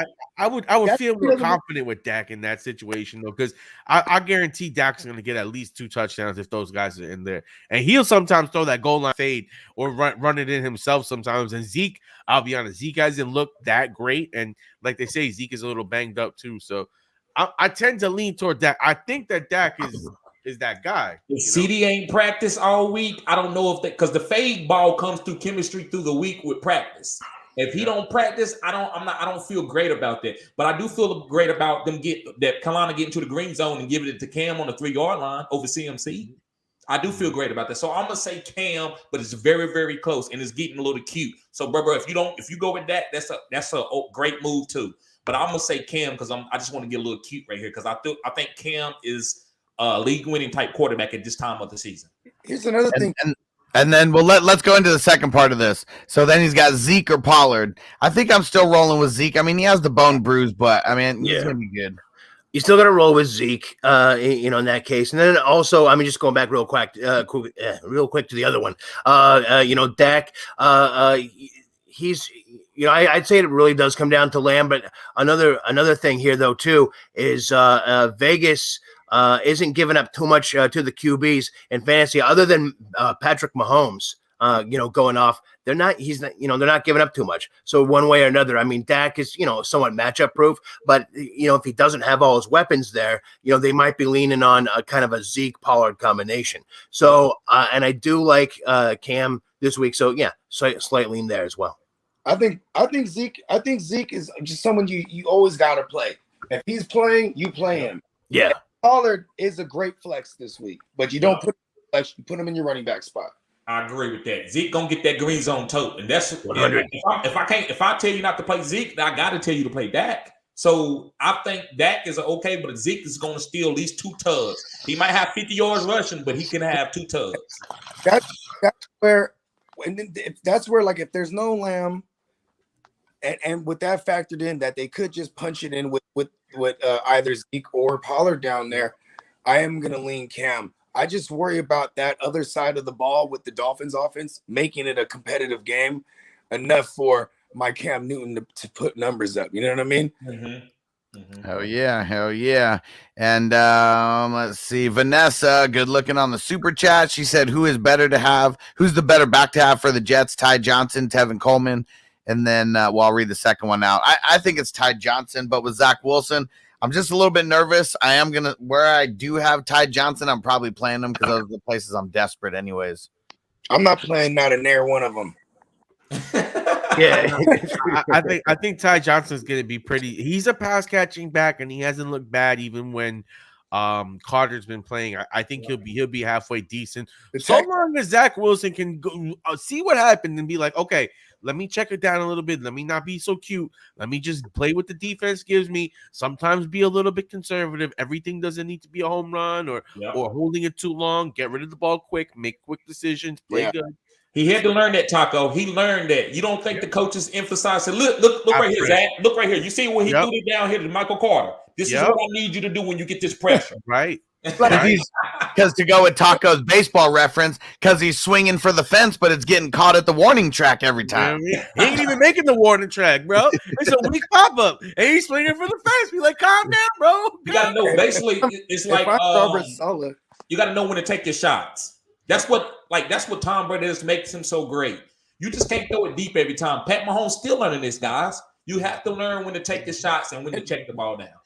And look at Brady. He's fucking so great at throwing it short to Godwin and throwing it to Gronk. And then you have Mike Evans going to the top. Yeah. Or sometimes Gronk will go over the top. Yeah. He was over that line. Brady anywhere in the same sentence as Zach Wilson. But I get what you know what I mean? And hold on. I do want That's just like the Danny Pesos and Michael Vick, getting them in the same sentence. Listen, that's Vanilla Vic right there. It's Vanilla Vic. I mean, it's probably going to be Johnson, the better side of that. But trying to choose between one of those two guys is like trying to choose which turd you're going to shine up and put up on your above your fireplace or some shit. Like, no, dude, I'm not fucking with that shit. And you can't shine doo-doo, baby. You know what though? Here's one thing I want. TD pointed out some. Even Patrick Mahomes has to relearn to throw it away because that was one thing that he got from Alex Smith. That's what I said. Yeah. Remember, Patrick Mahomes coming out of college, he was drawing Brett Favre comparisons. Like, oh, he was here, but he's gonna throw a lot of picks. And he sat behind Alex Smith, who's checked down Charlie, and learned it. Who would show you how to throw the ball away. Just the game manager. Throw the ball away. You know what I mean? Yeah. And then boom, when he gets in there, he has his skill set with this new thing he learned. Yeah. Like I think, how about this? It was funny seeing Jimmy G run touchdowns in, right? Because it's like, hey, Lance. See, I'm not a mobile QB, but that was the time to run. I chose the time to run. You don't have to run every time. Like if he could take that from Jimmy, learn something, that was good enough to have Jimmy mentor him for a year. You know what I mean? Yes, 100%, Bogard, 100%, bro. Like just it's the little nuances why you need. That's why Zach Wilson, like bringing in Joe Flacco for what that's worth. That was the smart move. Like, hey, there you go. But you know what the problem was? They should have signed him in the offseason instead of letting him go because they had him in house. They let him go, and now they have to trade up a pick for him. But sometimes that's the front office. Sometimes they don't think like that. Like that's what the 49ers did great. They say, and the Chiefs and those other teams, they say, I'm not going to put the rookie in this way because look at the Jags. It's the same situation. How much is Lawrence really learning in this trial by fire? You put Lawrence in there with Bill Belichick, he would be doing different, bro. That's why coaching come into play. It's really big on coaching. And that's what he's saying. Kyle Shanahan is smart. He said, "No, I'm drafting you, Trey, but I need you to learn behind Jimmy because Jimmy got some great assets. He learned it from New England. He know how to take care of the ball and stuff. Think about it. He still had Cam Newton down there to force Mac Jones to have to level up and prove that Mac Jones isn't playing better because he's a better quarterback than Lawrence. He's just that's not the reason why. It's because of the coaching. I mean, that's straight up. Straight up. Because that's a good point, Taco. Like, how much is Lawrence really learning in there? You know, at this point, just getting their ass kicked and like it doesn't look like he's getting better from week to week. That could hurt his confidence. He may not be the same player.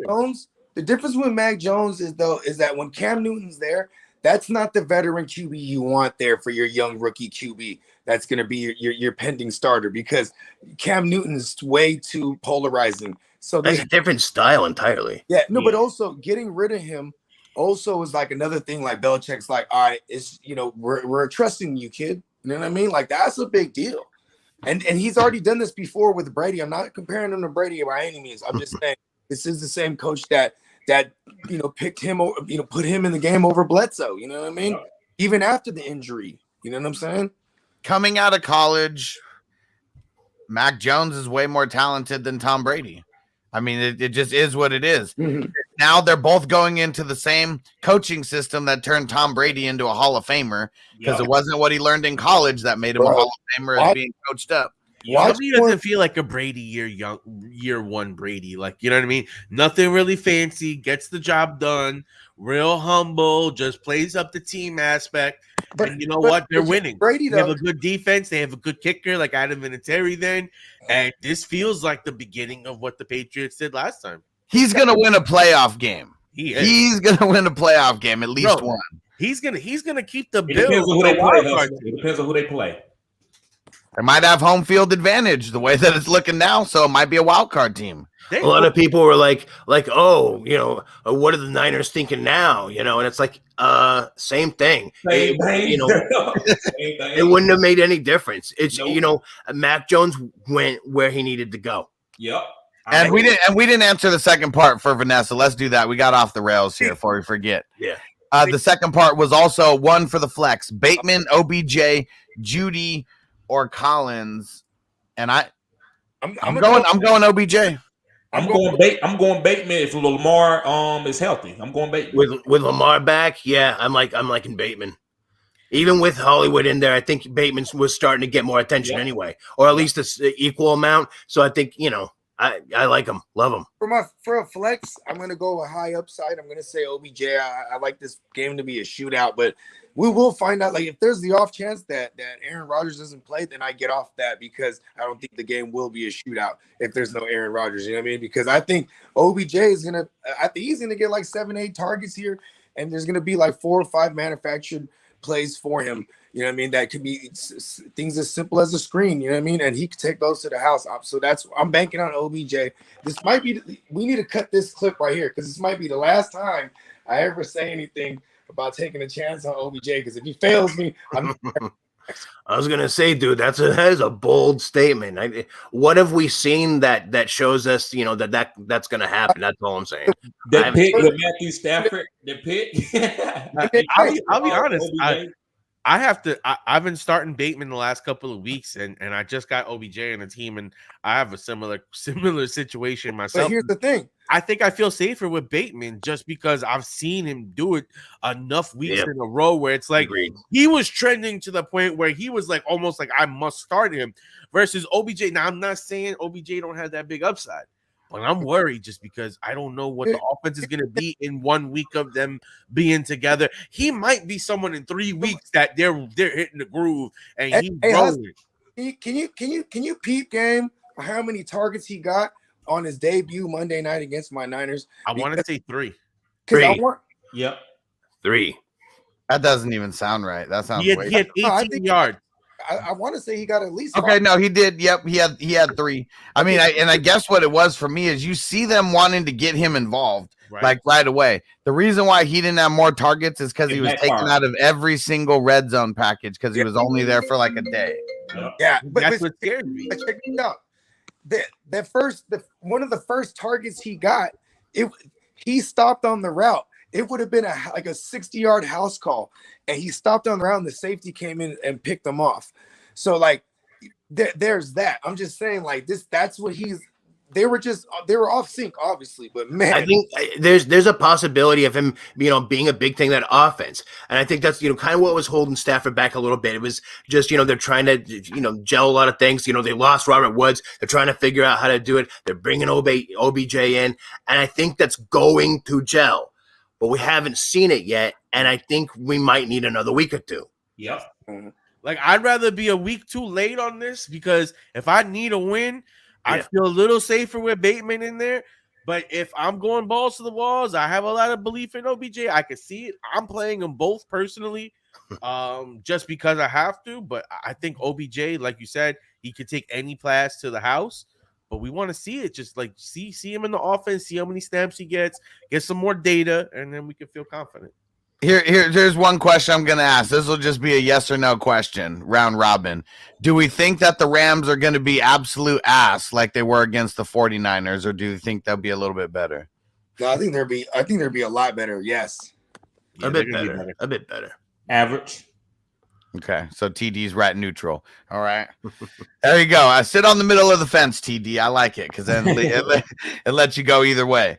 All right, Austin. And we're going to get a couple more questions in. Sorry, guys. We just going off the rails a little bit today, but we got a Q&A coming back here in about an hour and a half. And then we got the Playmakers episode that's going to be at 9:30 Eastern tonight. TD's going to be on the show. It's going to be streaming to his channel as well. Tyrant's got the invite if he wants it. If he wants to come, and we can stream his channel as well. So, yeah, we're going to be all over the place tonight. Make sure you guys tap in. And Austin said Collins or Bateman in a standard this week, and then or Ty Montgomery. I'm going Bateman all day. Definitely Bateman. I'm worried, with it's just a log jam there at running back for the Seahawks. I can't trust Collins. And Montgomery coming back 1 week. I want to see it happen with him. Bateman's been solid. Just stick with him. I think I might lean with Collins just because he was probably going to be the red zone running back, and in standard, Bateman not getting those catches, and if he doesn't get a touchdown, could leave you out in the cold. So because of the way the league is in standard, I would go Collins. All right. And I'm an island boy. Would you guys trust Stafford against the Packers or look for someone on waivers? I'm trusting Stafford. You got to trust him. His name value is strong. Yep. Trust him or go ahead and trade him. You Yeah. shouldn't have to be the decider what you're gonna do with Stafford every week. That's a bell cow quarterback. So either trade him or play him every week. Yeah. Yep. Mm-hmm. He's gonna have his bad weeks, but I think those are gonna get better. Yes. So I like Stafford. Literally, like there was years where Aaron Rodgers was trash, and then in the final 3 games of the season, he started blowing up and winning weeks for people. When you have guys like that, they may go through a rough stretch. They may not be perfect, but it's hard, very, very hard for you to bench them and not feel good about yourself because those guys can go off at any time. Stafford's still learning a new system too. Mm-hmm. So in a vacuum, who would you guys rather have on your squad in a PPR league? Bateman or Mitchell? Mitchell, Elijah Mitchell. yeah. It's running back and receiver. So That's why I'm doubling up on this question. But first, I just want to see who's the player that you'd rather have in a PPR league, and then I got a follow-up question. I'm going with Mitchell because I'm going with Mitchell too. He's a running back getting all the carries. And the rest of the schedule is soft against the run. So for the Niners, so I like that. And he has the clearest path to fantasy points. Yeah. Yep. And it's easier to find a wide receiver on the wire versus trying to get a running back. These are hard plays. Trying to milk stones out here. And Now here's the running backs and the wide receivers on the team: Eckler, Montgomery, Gibson, Mixon, Javonte Williams, and Mitchell. And then the wide receivers are Ayuk, Deontay Johnson, Emmanuel Sanders. You talking about for that person's team? For that person's team that we just did? Yeah, so that's what I'm saying. So on that team that I just read off, would you rather have Mitchell or Bateman? And you're probably going to play Bateman. I mean, depending on because the Colonel Manny Sanders that's his number 2 over there, basically. You know what I mean? I would much rather have Bateman over him. Yeah. Yeah. And this is a lesson why you don't ask questions in a vacuum. There you go. That's what I was getting to. That's Hey, why the we do question would be- Patreon, and that's why we do OnlyFans. Can you make a quick trade before that deadline? Get rid of one of these running backs and be able to pick up Mitchell? Because first of all, how shallow is your league? No. I just told you Mitchell's on that team, but he's like my 5th best running back. Right. But like you trade. Well, I'm saying you trade. No, I'm trading him for Bateman. That's what the trade would be. Mitchell for Bateman straight up. Yeah. Oh, that's different. I guess with your running backs, I could see it. But like I said earlier, at this time of year, at this point in your specific team, position determines importance. Right. You know what I mean? Yep. Definitely. Absolutely. Like it's important to beef up your receiving room right there because Colonel Manny Sanders is something that he's only really had 2 big weeks this year for real. You know what I mean? So that's what's funny about fantasy too is like a lot of fantasy managers they don't forget what happened early in the year, and it's just so polarizing. They remember it instead of taking the time to click the game log and look. You know what I mean? And then when you do that and you bench him, then they actually score. So it's pick your poison. Couple more questions and then we're out of here. So Shea asked Gallup or Van Jefferson rest of season. I'm going Gallup. Gallup. I'm gonna go with Vanny, and I like Gallup, but when everybody's there, Gallup don't even need him every game. So it's more like the Mike Evans Godwin thing, and I don't like that. Van Jefferson, ODB is there, but he's not gonna command 12 targets a game. So I think his targets are going to be split between what Robert Woods was getting between Van Jefferson and ODB. And the other thing is, we know that OBJ and Kupp have injury concerns throughout their careers. So at any point in time, one of those guys can go down, and that's a high upside offense where he could be a number 2. So I would go Van Jefferson. Yeah, but like the Cowboys are having issues with injury too. So I mean. But I mean, again, I think that Gallup, Lamb being a concussion and COVID for Cooper, it's not like his long-term injury where I'm like, it might be like a couple weeks. It's just like concussion that's a week or 2, COVID, that's a week or two. Yeah, but Cooper was dealing with ribs and things like that. I'm just saying, like, if between the two of them, I prefer Gallup. I think even when he was playing there with both Cooper and CeeDee Lamb healthy, he was still getting some targets. I don't know. I like him a little bit more. You know what? After a careful evaluation, I am gonna say Jefferson now, because if Jefferson is still the number 3, that's what he's been, right? He was the number 3 behind Woods. If he continues to be the number 3 on a team that is top 3 in pass attempts, right? Yeah. Right, so being the third option, and at that point he was getting like 14% of the target market share. That's still better than Gallup on a team that is more run heavy this year. Yep, I agree. In a vacuum, Gallup is better. Yeah, for real though. That's why I said Gallup right out the gate. You know what I mean? But I was like, context here. And Will, I probably take Gallup. And Will said, my guys, what's up? Pick one. Beasley, Sutton, Chenault Jr. Man, this one's tough. I think I'll go with Beasley. I'm nervous about Sutton versus Chargers. Well, I know Asante Samuel's, he's banged up, right? But he's going to play. I like it. Sutton listen, man, he got money. Let's go. Yeah. He just got paid. That means they're going to use him. We thought we were worried there for a second because Patrick was getting more attention. Of course, Judy's going to get his. And we were like, oh, is Sutton going to be the odd man out? Then all of a sudden they pay his ass right after they paid Patrick. So they're going to use him. I say so. I like Sutton. Beasley. And I'm just going with I'm just PPR. It rhymes to me with Beasley. PPR Beasley. So I'm gonna go Beasley. I'm gonna actually be different in that one. I think that when you look at Chenault Jr. and what's going on with Jacksonville, if I'm looking for the biggest prayer, I think he might have a shot this week, considering Agnew is out. Who else do they really have as a wide receiver? You have him and Marvin. They are playing Atlanta, so so I like what you're saying, because based on they're playing Atlanta with all the injuries. Yeah, I think that's Arnold too. Volume. Yeah, I just, Chenault, goddammit, he's really fucked me. But maybe he has a shot to prefer redemption to end the season. He has the volume opportunity. He just fucking can't catch the ball sometimes. There we go. And let's see. Trey said Ty Montgomery. What the fuck? That's super deep. I mean, some people might need him this week. That's for sure.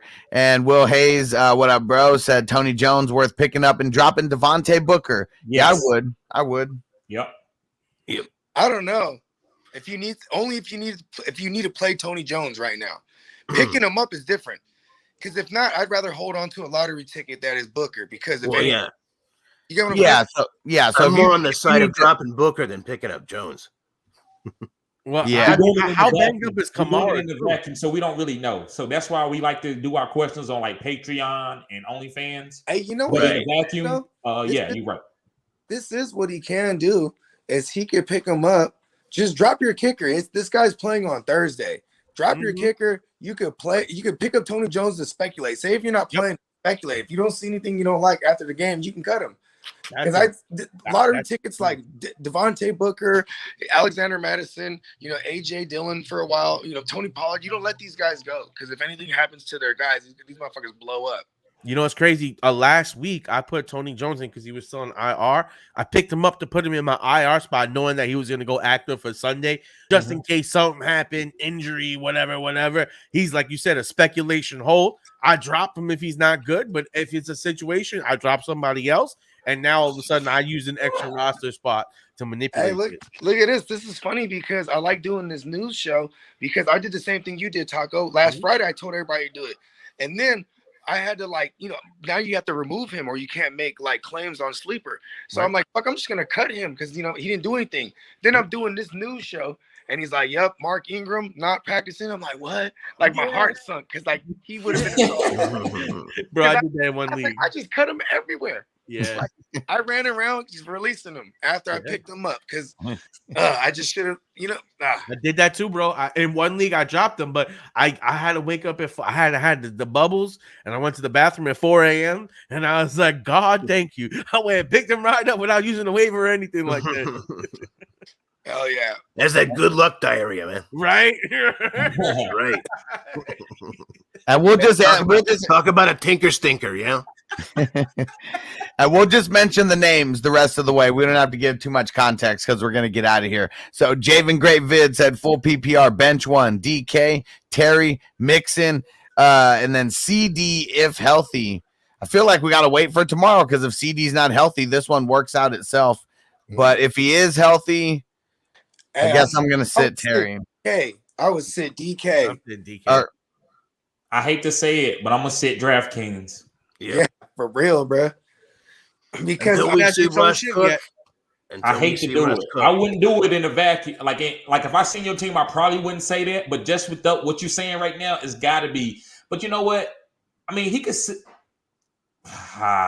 Here's the thing, it would have man. to be DK. You want to know have to be DK. Are you gonna bank on the week where, like, hoping that that's the week that Russ starts cooking again? And he's, I'd rather see it first. It's the defense that you could do it to, though. That's the thing.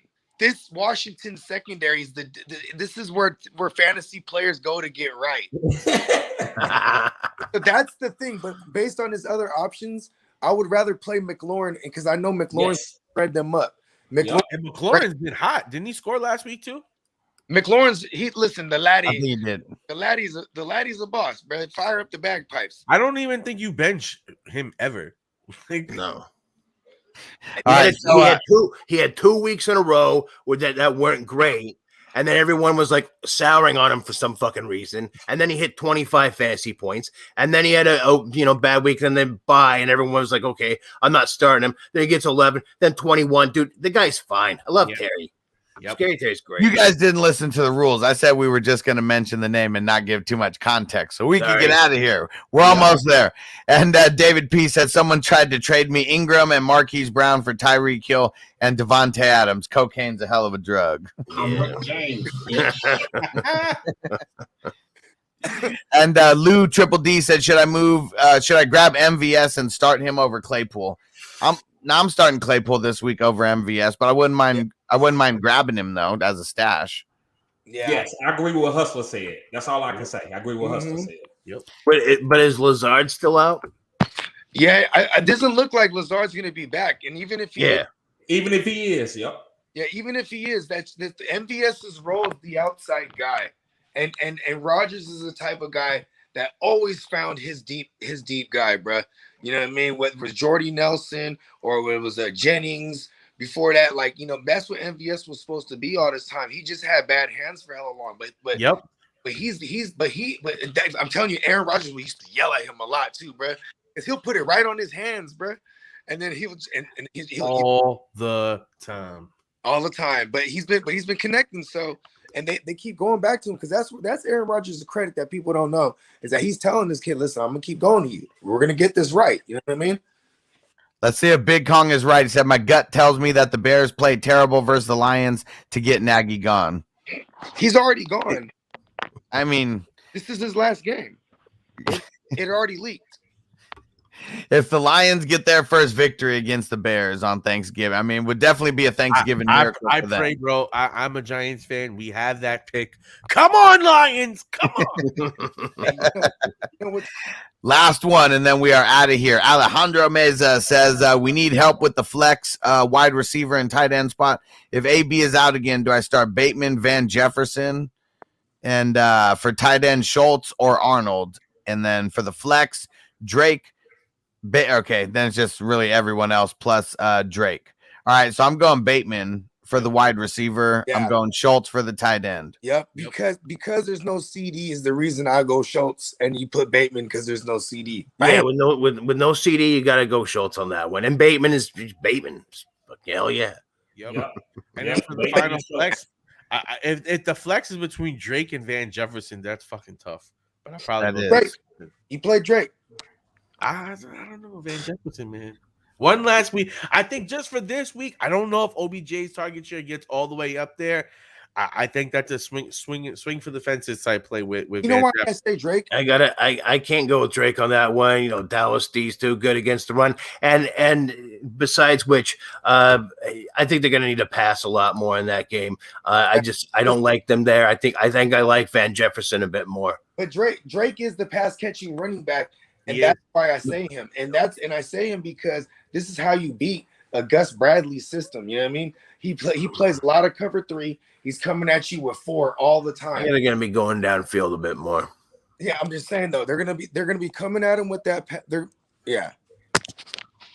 I'm going Van Jefferson. I just think versus the Packers, I mean, they're going to be putting a lot of pressure on Cooper Kupp. I think guys like OBJ, Van Jefferson are going to get loose for a couple big catches. I mean, really, guy like Van Jefferson, 1 or 2 big catches could equal Drake's whole day. So I'm just going with the higher upside there.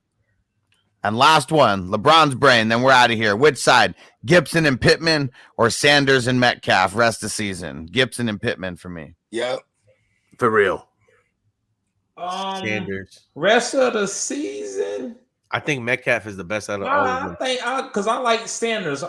That's the best run game in it right now. So I'm gonna say Sanders and Metcalf. Yep. To catch that second half. This is Miles Sanders. I like Metcalf. Well, we don't know. The Sanders was open to interpretation because we don't know who it is. They didn't put the first. If that's Emmanuel Sanders, I'm staying with Antonio Banderas, bro.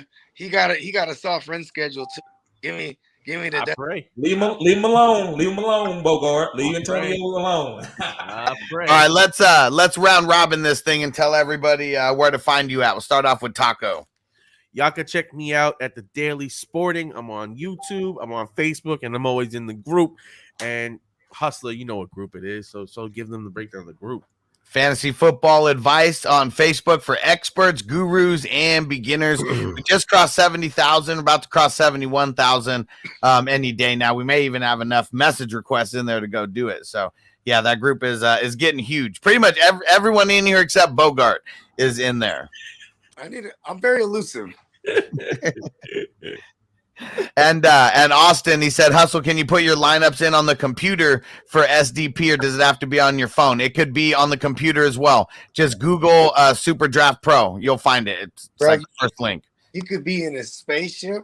You can be in an aquarium, bro. You can set it, bro, anywhere. And Bogart, why don't you tell them where to find you at? Bro, you can find me at the GMM Network, and just, be sure to tap in tonight for, join the festivities. It's the first ever, what is it shit called? Oh yeah, the Super Draft Pro presents the Real Fantasy Playmakers Thanksgiving Day edition. We're breaking down Thanksgiving Day slate. You know what I mean? We're talking about our favorite multipliers, all that shit. You know what I mean? And we're having some Turkey Day just conversation. You know what I mean? I'm not sure exactly how we're gonna play. We're doing some start sits, we're doing some comparisons, we're doing it all. You know what I mean? We're definitely doing mushrooms, I'll tell you that much. And everybody tap in. It's gonna be lit. 9:30 Eastern. Hey. Tyrant, tell them where to find you at. Hey, yeah, you can find me on YouTube, Fantasy Tyrant on there. Tomorrow morning, I'm going to actually do a very good special Thursday B&B. I'm going to be up at 7 a.m. Pacific, 10 a.m. Eastern. I'm going to do a live version of the show because, we got 3 games. They start, at 9:30 Pacific? Fuck, dude, they're starting early. I got to just do the live show, answer you guys' questions. It's kind of like a benches and bumps are starting to sit for the 3 games that are going on that day. I'm going to tell you who to start and sit in those games. So come check me out. It's going to be live. I'm going to get the link out there on all the normal sites, all the normal Facebook pages you see me on everywhere. I'm on like every Facebook page that does fantasy. Come look for me there. And happy Thanksgiving to all of you out there. All right. And be safe and enjoy your family and good football. Right. Let's do it. Oh, yeah. TD, let them know. So, guys, you can find me on any social media. It's Fantasy Good Sports. As you see on the screen, no spaces. Fantasy Good Sports. Also, if you want to get your stars and sits and your trade questions, because I know it's a trade deadline for a lot of people. Maybe it already passed. But if you go sign up for my OnlyFans, guys, you get this personable content, not these one-in-a-lifetime vacuum questions on YouTube. So make sure you subscribe to my OnlyFans for only $10 a month, and your grandfather clause in for life, because it's going to raise. I'm going to raise the prices because my volume is picking up. So make sure you subscribe to my OnlyFans, guys, and make sure y'all have a nice, safe Thanksgiving. Hell yeah. And you guys already know where to find me at. Just go to fantasyfootballhustler.com. You can follow me on all social media. Got the link in there for Super Draft Pro as well. Get on Patreon. We do the starts and sits like almost every single day, and every Patreon member, you get first priority where your questions are getting answered first. And then make sure you join as a YouTube member as well. I'm putting the link in the description. We got to get to 25 members, and then we unlock 4 more custom emoji spots. So let's get us there. We are super, super close. There's a $3 tier on there as well. You get the dope membership badge, dopest membership badge on YouTube. It's the cannabis leaf. The more months you're on, the doper that your membership badge gets. We got the custom emojis that you can use, and you get extra entries into every giveaway that I'm doing. The Darius Leonard jersey, we're less than 200 subscribers away. Let me get a count on where we are as of right now. We're at 2310 right now. We got to get to 2,500. Then we're doing the Darius Leonard jersey giveaway. You should be in there in like 2 weeks, maybe less. So, all right, we're out. We got the Q&A in about an hour. Fantasy Playmakers in a few hours. We'll see you guys later. Peace. Later. Peace.